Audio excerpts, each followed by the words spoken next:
If someone in Toronto looking to get into real estate, Yep. where do I start? Where you start with is one. Today we are gathered here Woo! to talk real estate with the queen, Jasmine Lee. I'm 20 years in real estate. I bought my first property 22 years ago for $200,000 in Whitby, and everybody was saying I was crazy to buy a house in Whitby for $200,000, and it was a detached single car garage. She was featured on CNBC, and she said that she makes her man pay rent to live in her house with her. Exactly. So flip it now. If you owned a house, you're in it 5 years, you have like 500,000 equity. You start dating a girl, she's gonna come in with her handbag, toothbrush, clothing. What are you gonna say? Are you gonna let her come and sit there for nothing? Are you gonna let her start contributing and then now she's part owner because it's gonna be 50% as common law in Toronto? Or you're gonna let her pay rent and be a tenant, have an agreement so that if anything happens, you guys are tenants. She's a tenant. I think I'd say. And it was sad and depressing at that time. And so imagine I didn't make that move and I listened to everything around me saying, don't buy real estate, just rent, because renting was cheaper than owning real estate back then. And I listened to all the noise. Like that one property helped me set up for all my future purchases and my family and the freedom to do what I want, when I want, how I want to. Who have a certain level of either wealth, health, things of that nature, don't want a man under that. What, are you speaking on behalf of all women? Like, how dare? No, hypergamy. No. No, I'm not like, speaking on behalf of women. I'm talking about what hypergamy is. No. Remember, come close to the mic. Because I'm going to tell you, I have a lot of women that are of good, sound values, characters, up financially, own real estate, and they want to be with a man of, equally yoked, and they're open to building with him. They don't want to. And I'll tell you, I talked to my accountant who does a lot of the top Black professionals. And he's like, most of the men, like, I'll give you an example. When I was single, he's like, Jasmine, you need to date somebody like you. That's where you're at or higher. And I was like, okay, so show me him. Like, where's like single guys that are at my level or higher? He's like, they're married. And I said, you know why? Because they did it together. So I'm not going to meet a man, most likely, that's all put together, credit, house, finances in order, business in order, because a woman usually brings that to the table. You understand? That brings the foundation, organizes so he can focus on hunting. So this is the mindset of. Yeah, we're recording, but you can come in and say your thing. We haven't started yet. Yeah. Oh. Almost at $100,000 income, and she's madly in love with going to marry a guy who's under 100,000. And it's usually our Black women that are going to ride for our Black men. Yeah. If you're half, the dominant gene is Black, so she's Black. She's period. Black, point blank. Yeah. Person happens to be white. Wow. She's a snow hopper. So the thing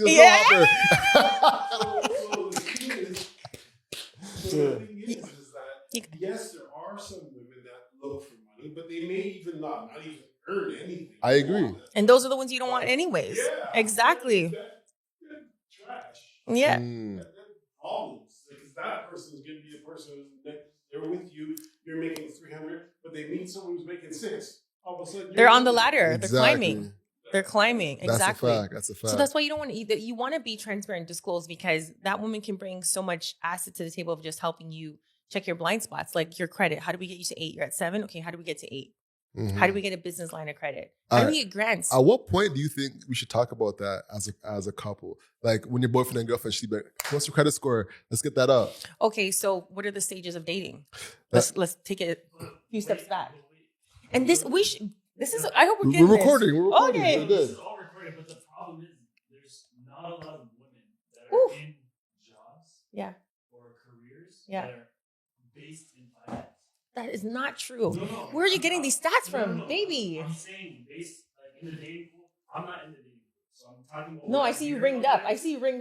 Yeah, well, I'm married. He's working on it. But for me, and what I'm hearing out there's not a lot of women. Everything that you just said is 100% correct. Correct. But I've never heard, heard a woman, especially in my age group, speak like that. What's your age group? I'm about to be 30 next year. Oh, you're 30 years old. Well, I'm telling you, as a realtor, I have so many amazing clients, single women that I've helped buy own real estate. I have one female I'm thinking of right now. She's in her mid to late 30s, a few of them, and they work in wealth management, and they're managing portfolios of like 10 million and up. And I've helped them buy real estate, and they wanted like she's like, she's ready to buy another house. I'm thinking about this one client. She's ready to buy her next home, like her forever home, but she's kind of waiting to do it with a partner. Instead of getting that forever home, you start dating, you date, you meet a guy, and he comes over, and all of a sudden, it's shrinkage because he's feeling away. And I've had that too, where I've had couples where a woman has her house together, and the guy comes over and he's like, yo, we need to sell this. We need to start fresh. We need to do this together. It's like, what? Yeah. And the thing is, too, is that if the woman owns a home and the guy comes in, yes, how do you now split those bills? And how do you feel? Like because the thing is, the man feels away because everybody knows it's her house and he's coming into her home but then he doesn't have a home for her to come into. Exactly. There's a girl on YouTube, Shelby Church's sister. Shelby Church is like a popular YouTuber, and her sister is a YouTuber as well. She was featured on CNBC, and she said that she makes her man pay rent to live in her house with her. And I'm like, I don't know about that. But hold on. If he doesn't pay rent, what is he? There's only a few options: pay rent, pay nothing, or contribute to the mortgage. Now you're part owner of the house that you never put down for. So this is why she's protecting herself. She's a smart girl. I like her. She's my friend. She's my BFF. Yeah. I like her style. Yeah. That's a tough one. That's a tough one. Exactly. So flip it now. If you owned a house, you're in it 5 years, you have like 500,000 equity, you start dating a girl, she's going to come in with her handbag, toothbrush, clothing. What are you going to say? Are you going to let her come and stay there for nothing? Are you going to let her start contributing, and then now she's part owner because it's going to be 50% as common law in Toronto? Or you're going to let her pay rent and be a tenant, have an agreement so that if anything happens, you guys are tenants. She's a tenant. I think I'd say pay specific bills. I put a lot of bills. Hold on, baby. Pay bills in your household. Now you guys are common law. Common law means now. Depends on the timing. So common law, I think, is 2 years in Toronto or in Canada. So 18 months. You'd have to double check. You can double check. Yeah, feel free to look it up, bro. But what if you're there and it changes to 1 year and you're like, shit. Well, at the end of the day, what are you going to do? At 14 months, you're going to be like, hey, we're getting close to the mark. I want you to stop paying all bills. And what are you going to do? Here's the thing. If a woman, first off, is coming to live with me in my house, we're on the pathway to marriage. Okay, fair enough. Yeah. So within that year, I need to be evaluating and working towards proposing, working towards having her as my wife. In an ideal situation, but life happens. And what if you don't? And what if you're there and now you're figuring out like maybe this is not the person and you're already past that cohabitation mark where you're now like, it can be split 50-50. Now look at like, I'm only seeing his teeth right now. It's only a year. It's only a year. Bro! Tighten up. Tighten up right now. Listen. Alex, what are we doing? Listen, can you not find a wife in a year? No. No? No. Love it. Yeah, you can find a wife in 14 days on Love is Blind. Sir. I mean, for the long run or for like papers coming from Nigeria? Nah, for real. I believe if she's living with me day in and day out, then we're working towards getting to a marriage, you know? So, but what if you now live together and you're like 9 months and you're not feeling it? 9 months and not feeling it, then we break up. You know how hard it is for then one to find a in Toronto for her to leave? And then remember, cohabitation is now 1 year. It's tricky. It's so tricky. It's tricky. It's so tricky. And this is how people get caught up and lose their money. Like I have this one lady from our lawyer. She owned a house. The guy moved in and her boyfriend, and he fixed a couple stuff. Didn't pay anything. Now he's getting half and she has to sell. He is forcing her to sell the house to get his money out of the house. Hold up. Yeah. He went and fixed things across. Hold on. I feel like you skipped over. Excuse me. There's always more to the story. And I'm not the lawyer, but the lawyer was like, this is a scenario. I might need you to get involved. But right now they're at each other's neck. Okay. All right. So by fixed things, are you saying he fixed, renovated, improved the house, whatever he saw fit? All right. But it didn't say he added a level or he didn't put the down. He didn't pay the mortgage for X amount of years that she bought, but he just came in and maybe, I don't know, to the extent he fixed, upgraded, renovated, helped out. That's what a man's supposed to do. That's what we think as a woman. And he comes in and then now he's fighting her for half and legally he's entitled to. Okay, for half is crazy. That's crazy. For half is crazy. But shout out to he needs his money. But my guy needs to get paid for his time. But to what extent? He needs reparations. Yeah, I'll talk to you. Yeah. But that what you just said she expects a level from him as a man. Yeah. Just as a man. She expects a level from him as a man. There's a lot of, you're not asking your girl that you just started dating to come in and pay rent, first of all. That conversation is barely going to happen. It should. Who said? In Toronto's market, now, like As you you have to to a mic. go. There's a mic in the You have to go half and half. Mm-hmm. You can't put it all on one person. It's crazy. And usually how couples set it up is like, you pay the mortgage, I pay all the utilities, just like what you were saying earlier. So then who should be compensated based on what? And sometimes now with the utilities are even higher than the mortgage, depending on the property. Yeah. Back to your example. I was thinking, she pays the utilities. I'd say, hey, until we get married, let's create a contract saying until we're married, something of that nature is mapped out. So you don't own this property, but once we're married, you walk in there. You know? It's called a cohabitation agreement. It's called a cohabitation agreement for everybody listening. But at the same time, everything can be challenged. So it's like, what do you do? Put yourself in that situation. Yeah. And then if you go into the 1 year mark, I even had this girl, I totally forgot, my girlfriend told me her friend was seeing this guy, felt bad for him with his living situation. He moved in. Now he refuses to leave. And she wants to leave, but he refuses to leave. So she can't even leave the place because he's not leaving. And the landlord's like, this is not my tenant, and he's not leaving. And as everybody knows, the laws here are so protective against the tenants versus the landlord. That's where there's things like cash for keys. Landlords are paying tenants $40,000-$50,000 just to get out of the property. So does he have a key? How did that work? Yeah, because they're living together, and she was, feeling sorry. He got kicked out or whatever his situation was. He moved into her rental. She's not even an owner, renting, and now she wants to leave, and he won't leave. Wow. And her name's on the lease. Wow. All right, ladies and gentlemen. Yeah.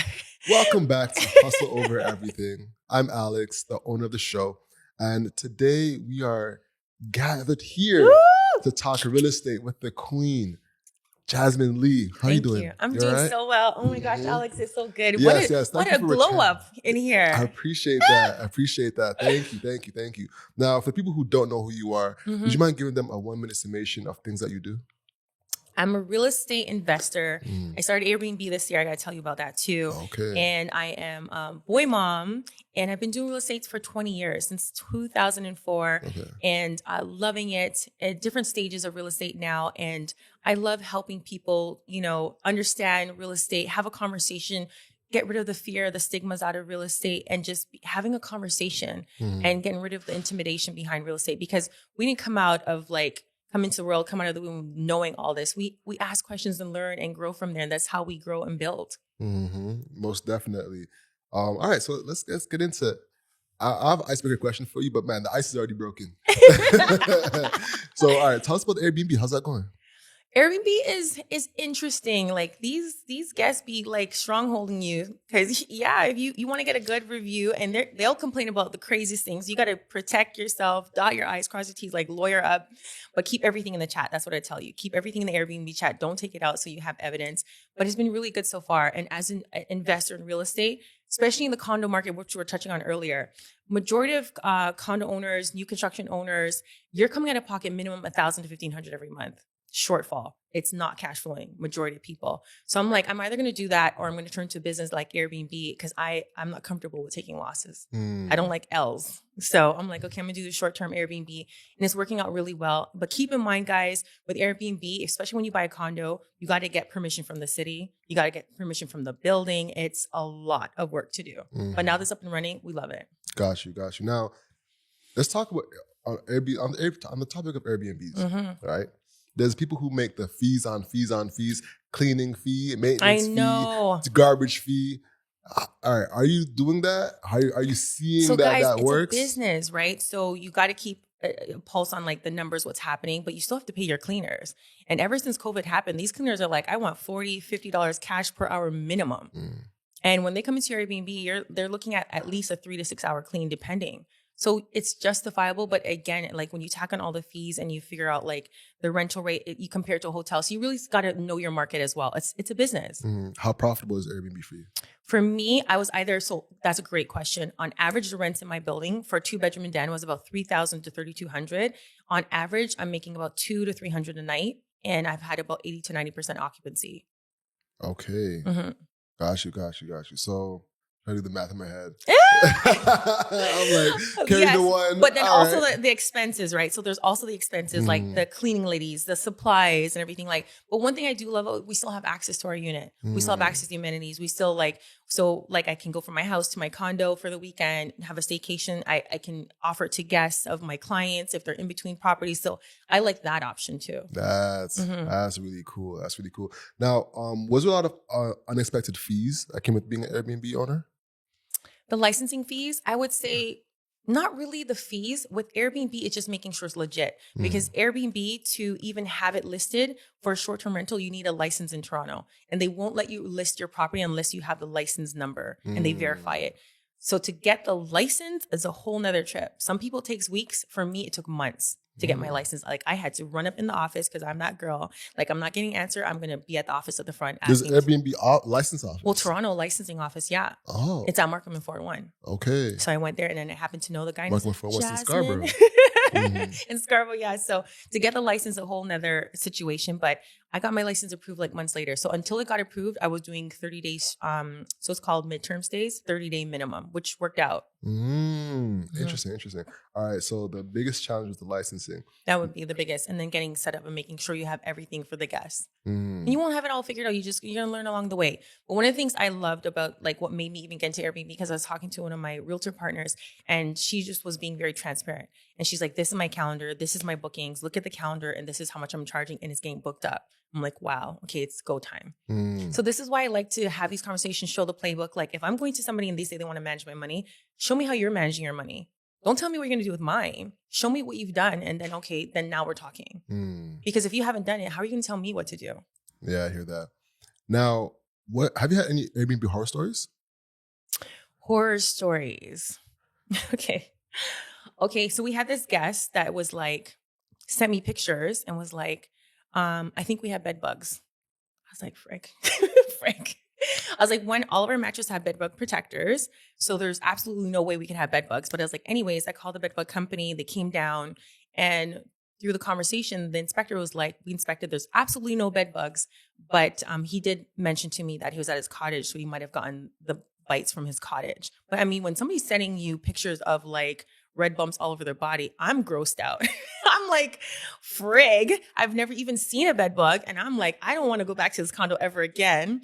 But thankfully, he said, it's definitely not bed bugs. The guests didn't come back. But sometimes that's what I'm telling you with Airbnb. You have to document everything because they could have been coming back at me for like a full refund or whatever compensation. So that's why you got to dot your I's and cross your T's.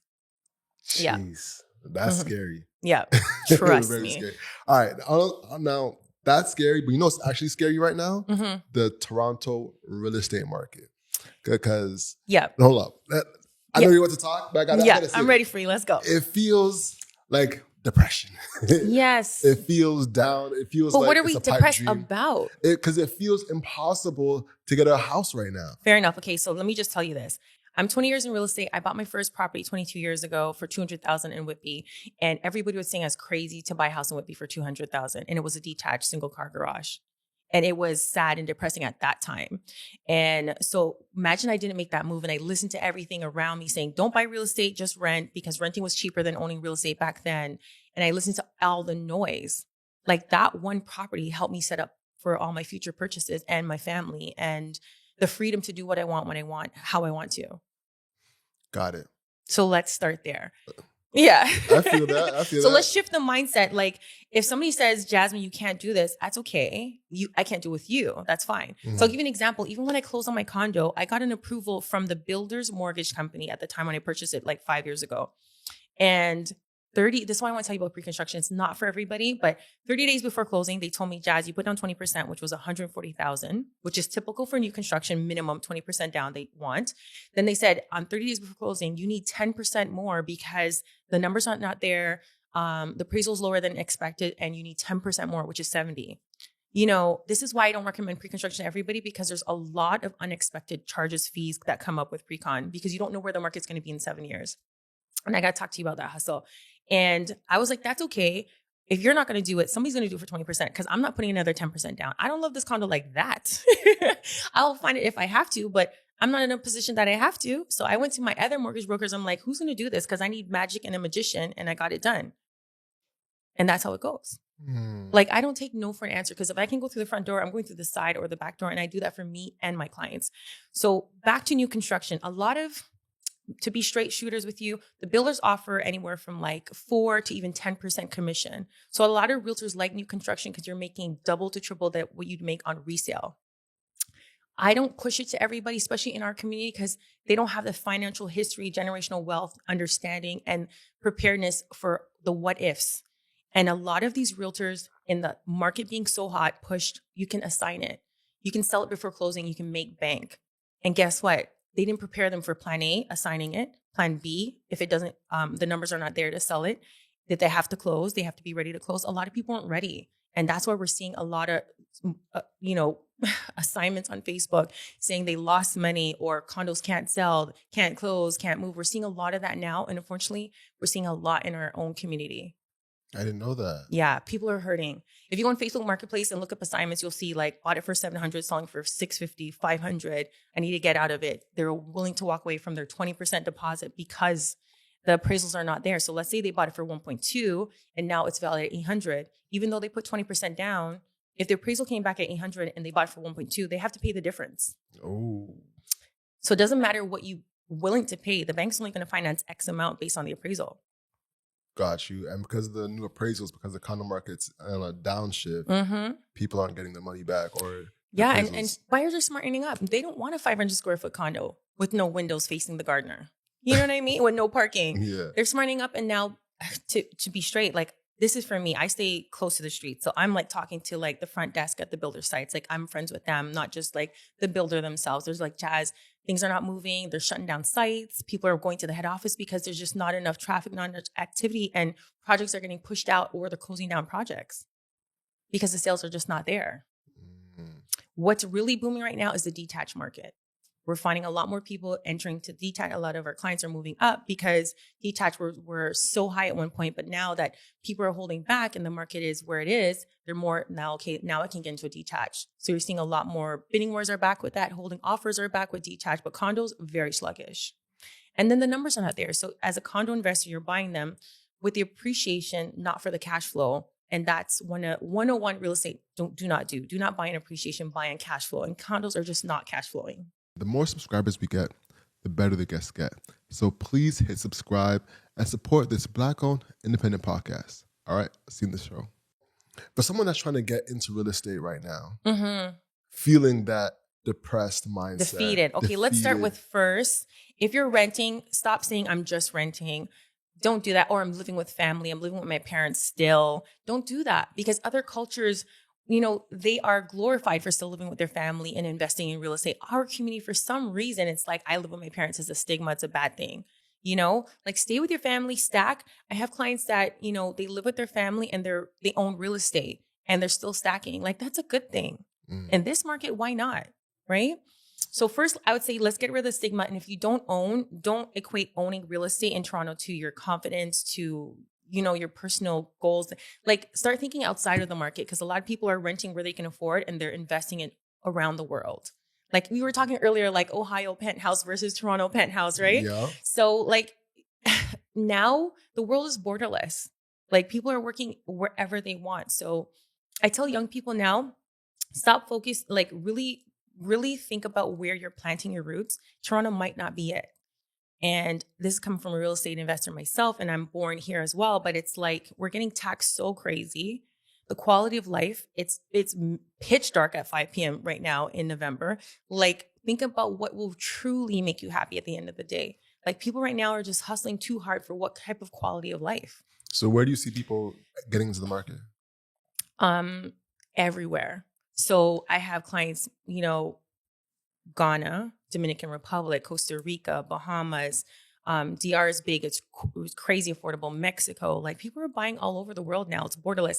I have a client, we sold their house in Pickering for like 2.5, and they bought in Mexico by the waterfront. Like, my assistant said something funny to me, and she's just like, when I was growing up, I didn't think $1 million would look like this. And she's talking about a townhouse in Ajax, right? She's like, I didn't think $1 million was going to look like this.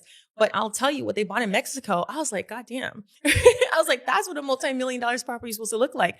Waterfront, pool on top, double car garage, like 3 stories, nanny suite. Like, it had the wow factor. Like, $1 million in Toronto really is not that impressive. At all. At all. Hand clap, snap. Like, it's not. Yeah. Like, let's be real. And that's sad. And like one of the clips that you sent me, you're like, they're now saying they're going to now change the mortgage rule so you can do 5% on $1 million. It's really a sad state. Yeah. And so you got to think like, and then what is that going to cost you per month? So I don't believe I'm a realtor. I make money when you buy and sell real estate, but I don't want my clients to be house poor. I don't feel good about that. A lot of people are house poor. A lot of people are house poor. Yeah. So like for us, we've always gone above and beyond. And some people might say like, why do you need all this info? I don't need it. I'm dotting your I's and crossing your T's. So I'm like, do a budget before you buy real estate. And then when we're doing your pre-approval and we get the numbers, let's plug in the numbers to your budget to see what that now looks like. Are you still able to go to the movies and buy popcorn? Or it's like no movies, no popcorn for 5 years. Like, what's life going to be like? Is it worth it?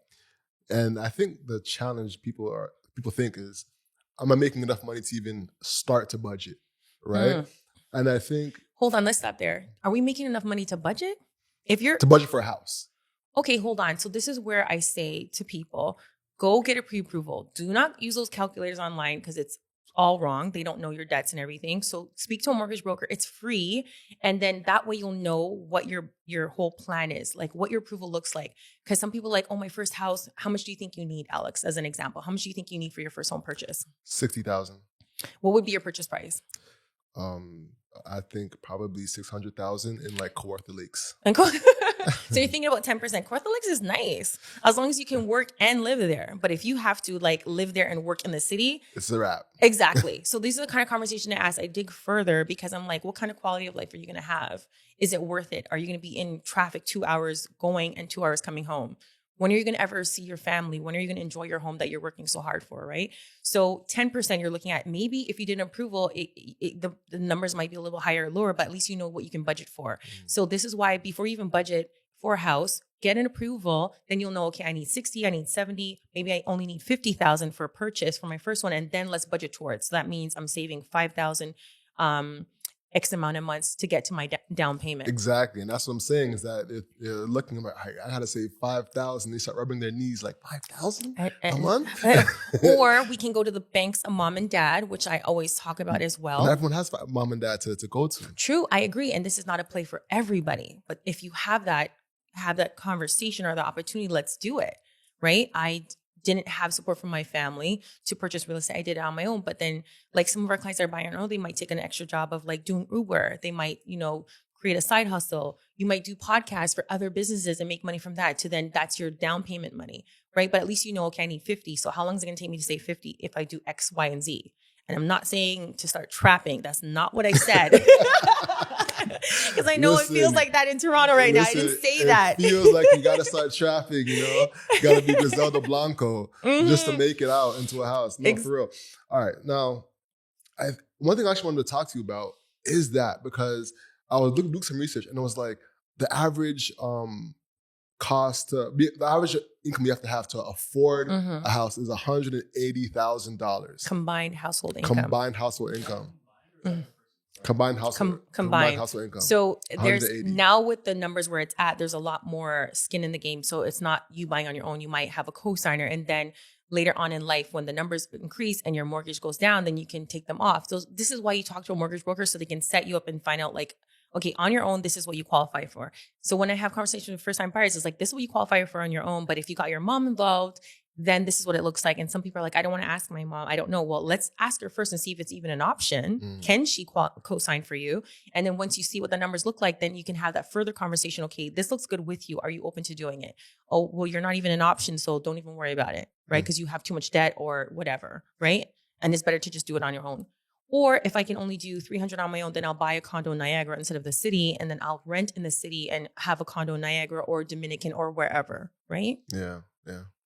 I feel like you have a question brewing. This is like the best real estate conversation. Ah, thank you. I've shot hundreds of real estate competitions. Wow. This is like the most real, the best. And that's how it should be. And to be straight up, like I grew up in Scarborough in government housing. So when my real estate team comes to my house, they think this is all I've like this multi-million-dollar house is like all I've ever known. No, I lived in an apartment. Sometimes the elevators broke down and like we're walking to your suite and we saw a bum. Like that was real life, right? But it's like, you can create whatever you want. So an example, people always remind me growing up, they would say, Jasmine, where do you live? I'm like, this is where my mom lives. And they're like, your mom lives? I'm like, yeah, that's not where I'm going to raise my kids.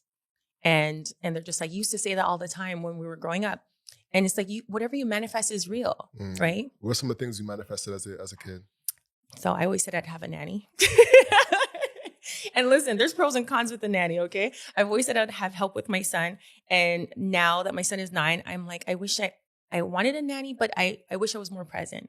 So those are the things like you realize, like now he's homeschooled because I want to make up for all the time that I had a nanny with him full time. And I was hustling even more now because I had to now take care of the nanny and him and the regular bills. So instead of, I could have just scaled back work and spent more time with my son growing up. What made you want to choose a nanny and homeschooling? Because that's two different things. So, there's two different things. Yeah. So the nanny is because the level I was hustling at when I had him is like, I needed a nanny. For sure. Right. Because back then, before COVID, you're just like, you can't have your kids screaming on a call with a client. Now it's Zoom. It's just like everybody knows sometimes my son's going to come in the Zoom camera call and start dancing for you. Like it's like to be expected and like we can enjoy it. But before COVID, it was like everything had to be straight, prim, proper. Like but now we're like real life. Everything's integrated and meshed together. Right. So for homeschool for me was important because Cartier was in a Montessori and the CEO. And I remember they didn't have enough girls in the class. So we went to like this dance recital and they made my son dance with another boy. And the boy spinned my son around. And yeah, his godson was like, ooh. And, everybody was like, the whole family was there like, what's going on? So nobody slept that night, got up early, spoke to the principal. She's just like, I'm like, you need to tell me about this before. And I would tell you, he could sit this one out. So like it didn't align. And then we switched schools and then he had a bully situation. And I spoke to the school, got us together as parents. I spoke to the other parent and the parent was like, my kid's bad, Jasmine, like just bad. Like I can't control him. He's just bad. So then I had to talk to his kid and tell him it's not going to work like that. Yo. Yeah. It was one of those. Pull up on. I was like, listen here. I was like, listen, touch my son again. But I was and then my son was like over it and he thrives in homeschool. It's not for every child. You got like every child's different. I have one. So and we did the homeschool during COVID and he was like, he likes this. So now we found an international school that he does homeschool with. And it's self-paced, which I love. It's self-paced. He finishes school in 3 hours. We can travel as much as we want to. And he does it online and he fast tracks. So he's going to be finished grade 4 way earlier. And he's learning things standard in school, like emotional intelligence, coding, business, engineering. These are things I used to pay for in addition to his Montessori. Mm-hmm. So now he's learning it within his curriculum, which I love. Wow. Mm-hmm. That's interesting. And it's all included into one package. Mm-hmm. I didn't know And that. also, I have an app where I can check, did he finish his homework? Did he do everything? Like typical school, you'll find out like 3 months later what grade he's at. No. Then, I know. The agenda. It's like, oh my God. It's like get the belt. Yeah. Get the belt. Nothing like the agenda. Yo, I'll never forget. Growing up, I was a bad kid, right? How bad was bad? All right, I'll tell you how bad. I had a teacher spend her whole lunch writing in my agenda. Literally, Monday, Tuesday, Wednesday, Thursday, Friday was one note to send to my mom. What? And it's like, to your Jamaican mother? To my Jamaican mother. What parish is she from in Jamaica? She is from St. Mary. Oh, no. From the country. It was not pretty. It's not pretty. It was not pretty. I needed eyeglasses for early. Not play. But yeah, it was something. The agenda was something. So that's really cool that so I can check every day what assignment he's done, what grade he's got, and his GPA is 3.9. So he's in American school, so he's a GPA. Oh, it's an American school. Mm-hmm. Interesting. Okay, cool. I'm curious on the topic of kids. What would be some of the things your younger self would be proud of you for? The books that I read. The boundaries that I set, like not everybody needs access to you. And you want to hang around people that are going places, and you're going to have different friends. Like, I always see people on Instagram complaining, oh, my friend group, they don't travel, then find friends that travel. My friends are not making money, then find friends that you can make money with. that are going to, expand your thought, your finances, your business. Like hang around people that are doing things that you want to do. How do you make friends as a grown woman? That's a great question. There's so many ways now, like going to different events. Eventbrite's great. Meetup is another website. Facebook, Instagram. Like for me, I was at an age where my friends all had kids and they couldn't travel. So I found this travel group, and it was a group of Black women from all over the world traveling together. And I have clients that will say, Jasmine, like I'm at a stage in my life, like I'm single, I have no kids, and I want to travel. And all my friends are like booed up, mortgages, they can't travel. So I'll share like some of the travel groups I travel with as a single woman. Sometimes you don't want to travel with your family or your friends and have to organize everything. You just show up and everything's booked for you, from like the photo shoots, the excursions, the drivers, everything's done. Interesting. Yeah, I think all the time as how to make friends as a grown man. Yeah, it's I think it's very tough. I think women. Why? I think women have a lot easier. Oh no. So yes, we've been doing this all day. Hold on, Alex. You're always saying like women this, men that. No. For this one, I'm confident. Sorry. I'm confident. How long have you guys known each other? From time now, what, 2.5 years. So that's not a long time. No, that's not time. 2.5 years is not time, Alex. And 2.5 is like fresh. 2.5 is fresh? Yes. 2.5 isn't fresh. Like I have friends. 2.5. All right. What relationship and only time 2.5 is fresh if we were working towards marriage. No. Okay, hold on. Yeah, my best friend is a guy friend, and I know him for over 35 years. We're in elementary school together. Wow. And I beat him up in elementary school. You beat him up? I beat his ass up, and then his mom... Break this down. Yeah, no. So How'd you beat him up? I don't know. He was harassing me in school, and he's Jamaican too. So I got him on the floor, and I was like just giving him the fisting. And then his mom called a meeting at the school, and then my mom... What happened was, he said, his mom's like, oh, your daughter's beating up my son. And my mom's like, your son allowed my daughter to beat him up? so that didn't end well. And we grew up. Yeah, we know like if we're gonna get into a fight, we better win or like don't. Yeah, that wasn't an option to lose. So, anyways, at the same time, though, yes, as a young boy, yes. I'm not gonna tell my young son to beat up the daughter. I agree. Me too. The woman. I agree, but it was bad. So then, and we just been friends ever since. And I was his, best woman, best man at his wedding. I introduced him to his wife. So we've been friends in different seasons. And again, like you said, how do you make friends? You're going to have different friends. Like you're going to have work friends. You're going to have travel friends. You're going to have like friends that you're going to have the talk with. Like one of my tenants, he's in his 30s and he was telling me like his guy group, they get in calls and they're frustrated about the real estate market. They were like crying. They're so frustrated about like things they can and cannot do. And, seeing other people, older people driving the dream car and they can't get it now. I'm like, it's like you're getting frustrated on the wrong things. And the worst thing that's stealing people's joy today in this day and age is a comparison. That is stealing people's joy. We're going all over the place, but there's so many hot topics. All right. Yeah. So let's put a button on meeting friends as an adult, and then we can move on to the comparison. Yeah. And this, I don't get into the he, she. Yeah. This is a business pod, Yeah. But the reason why I say that isn't a matter of who's entitled to more things or not. I'm saying who has more options. For example. Alex. Yes. Right. Alumni of the show, Curly Girl Meetup. It's a great way to meet other women, right? That's a great option. Okay, hold on. Black men meeting up in Toronto. Do you know the name of any of them? ISI. Iron sharpens iron. You go. That is one. I'm a part of that. Nice. Even being a part of that, making friends within that is still challenging. So, why? But you're a bit of an introvert. Let's be real, Alex. I'm not an introvert. I'm an introvert. Hold on. Is he a bit of an introvert? No.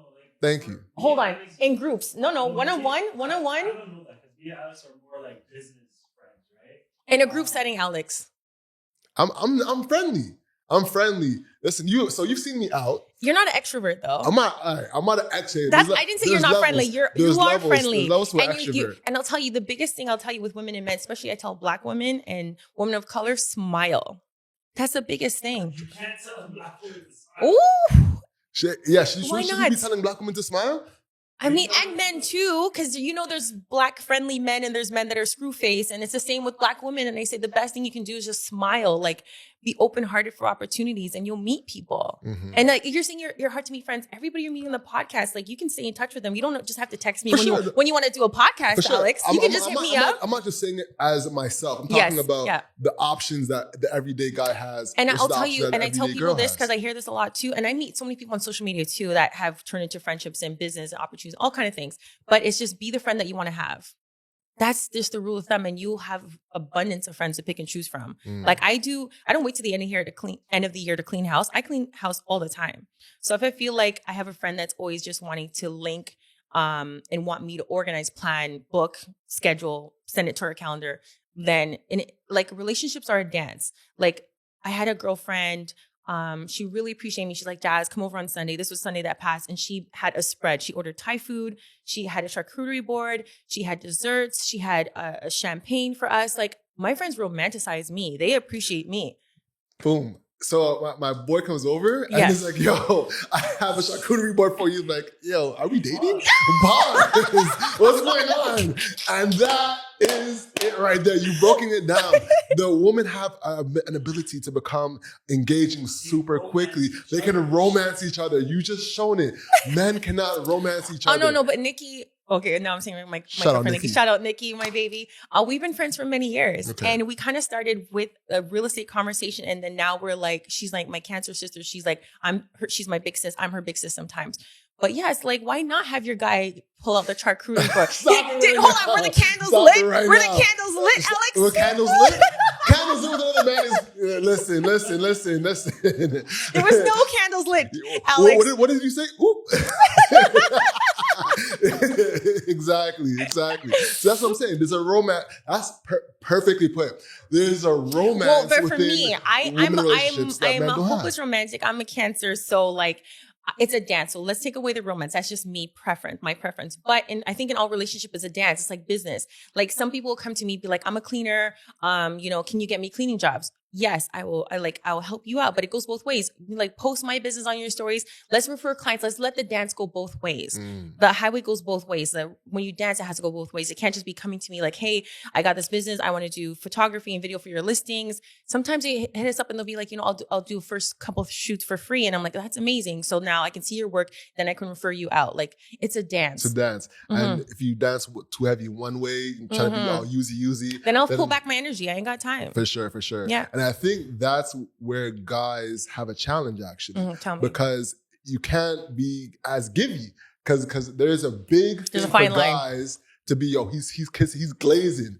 He's glazing. Glazing's a bit. I'm gonna put you on to the young man terms. Glazing is a big thing. Like, he's glazing me right now. Why is he calling me?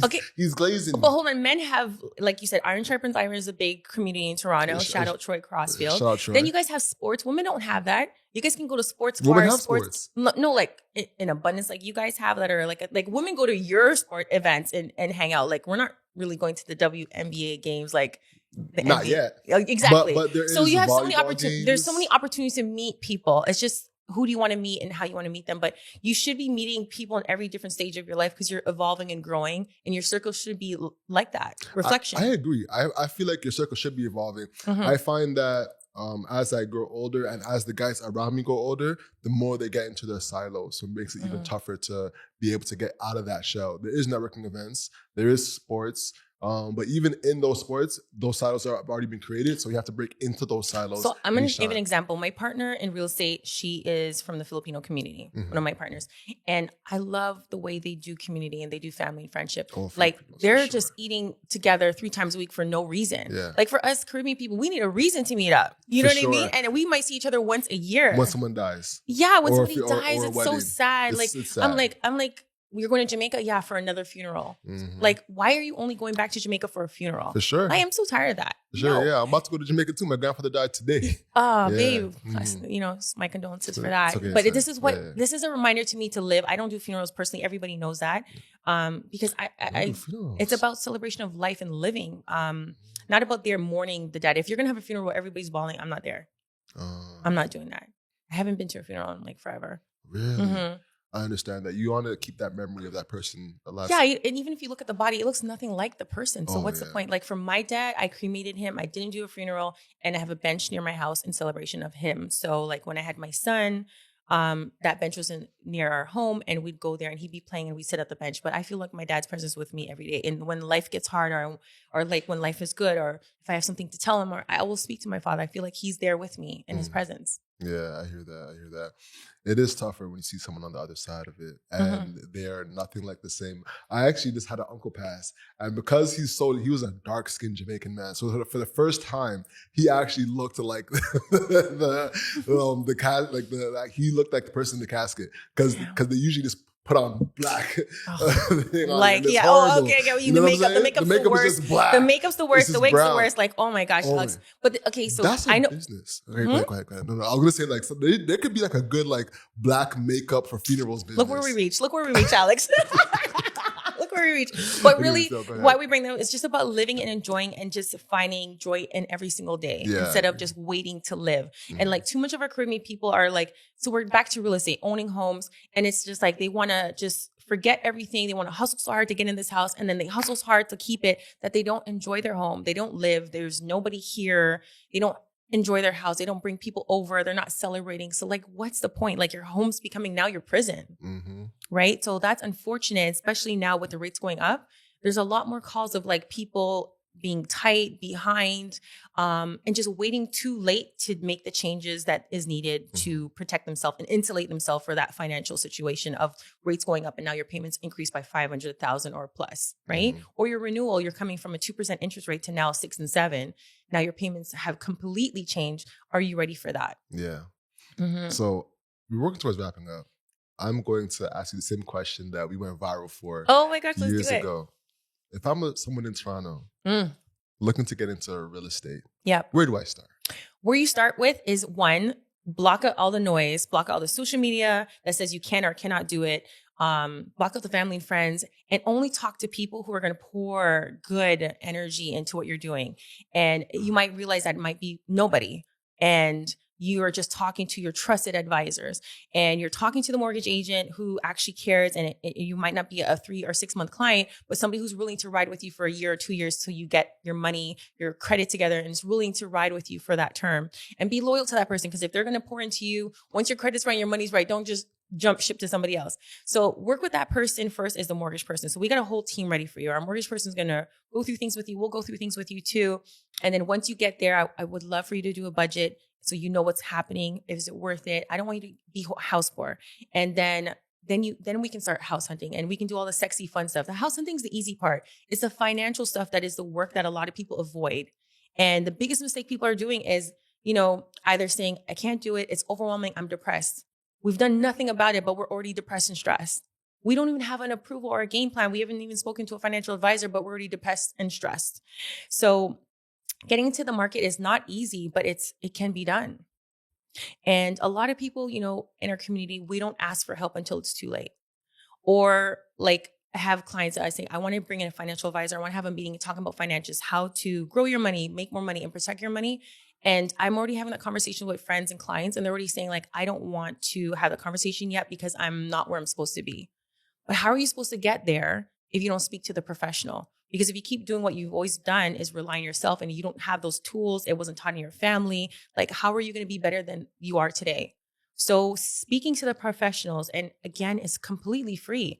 Like our mortgage agents get paid by the banks and the mortgage company. So there's no fee to you to even consult with them. So why wouldn't you? So you put your ego aside, put your pride aside, and let's get to the bag together. Let me help you. That's what I would say. Boom. Nicely said.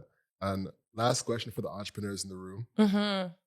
How do you suggest they get into real estate? Because they have inconsistent incomes. One day it's a farm, next day it's a famine. Exactly. And I'm an entrepreneur too. And keep in mind, in real estate, we are commission based. So no month is the same. And historically in real estate, we have a spring market where it's a very boom, and then the winters are slower because people don't want to move during snow. So we get it. We understand. Our team's got you. And this is why, especially for entrepreneurs, we have to plan like 3 or 4 years ahead. So as an entrepreneur, a lot of entrepreneurs like to, drill down their income as low as possible so they don't pay as much taxes. That works to save money, but when you're looking to get a mortgage, you're going to be in a problem. So this is why we need to plan 3 to 4 years ahead so you can have the income right, so you can get approved for a mortgage, and your accountant and your mortgage advisor would get them all together so we're on the same page to build out that plan for you as an entrepreneur. Love it, love it. Ladies and gentlemen, I know you enjoyed this episode. First things first, if you enjoyed it, I need to take a screenshot of your phone or your TV, take a photo, and share it on your stories. So when you're there for a day, share it on your stories. Let us know that we did a good job. Please, I'll say that one more time. Take a screenshot and share it on your stories. Let people know that this was a good episode. And share what you got from it. So don't hoard the information, share it. Like, even one of the things we say is, like, we've been doing it for years, is like pulling your credit. And we kind of touched on it with couples.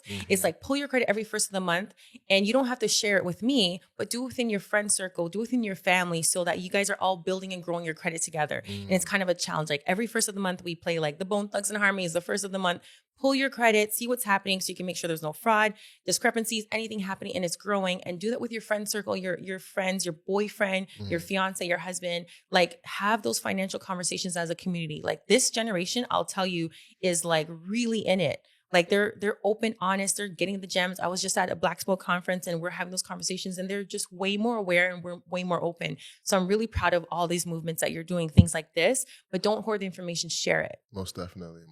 Is there anything we didn't cover that you'd like to cover? There's so much. Like time just flew by. Like, we went from finances, real estate, to like funerals, to Jamaica. Yeah. I would say, like, really enjoy the life that we have, right? And find joy every single day. And, have conversations with people. Don't just keep it all in, because a lot of people are like doing the comparison syndrome with social media, or just doing life alone. And in our community, don't do life alone.